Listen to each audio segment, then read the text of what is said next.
The annual Dolores River Festival in June is much more than a celebration of music, food, and the Dolores River.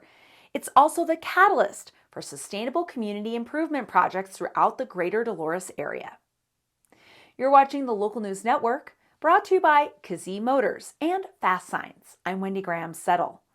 When the music starts playing and the hula hoops start whirling at the 17th Annual Dolores Music Festival on June 4th, members of Greater Dolores Action start thinking about the projects they can undertake to make their little town and surrounding areas a better place to live.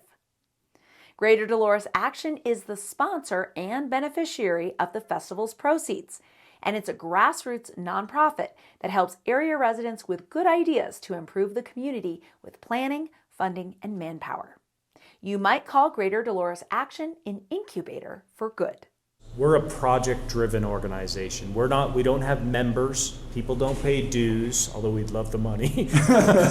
But that comes with obligations. What do you get as a member? And what people get from GDA for the community and our mission is we say, hey, how about this project? Whether it's, informational signs on the river path, or informational signs with the McPhee Overlook Trail, or signs on Boggy Draw, or pulling metal out of the river, or the Dolores River Festival is a project, and it enhances the town and enhances the community.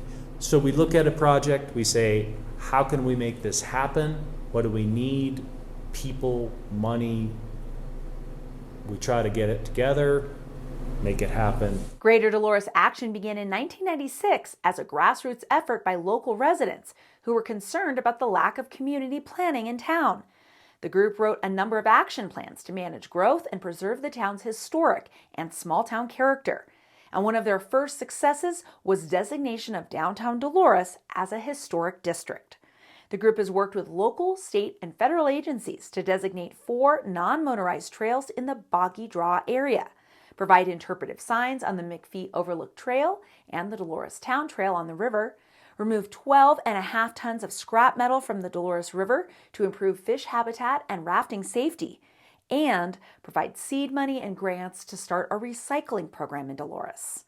But the Dolores River Festival is one of the organization's biggest continuous projects that benefits the town. I'm someone who values community service. I've been in public service a fair amount of my life. And so, a way to give back to the place you live, I think it's important to do that. The festival features 2 stages, 9 bands, river rides, a children's play zone, local food and beer, and local vendors. It runs from 10 a.m. until dark on Saturday, June 4th at Joe Roll Park. For ticket and camping information, visit DoloresRiverFest.org. Thanks for watching this edition of the Local News Network. I'm Wendy Graham-Settle.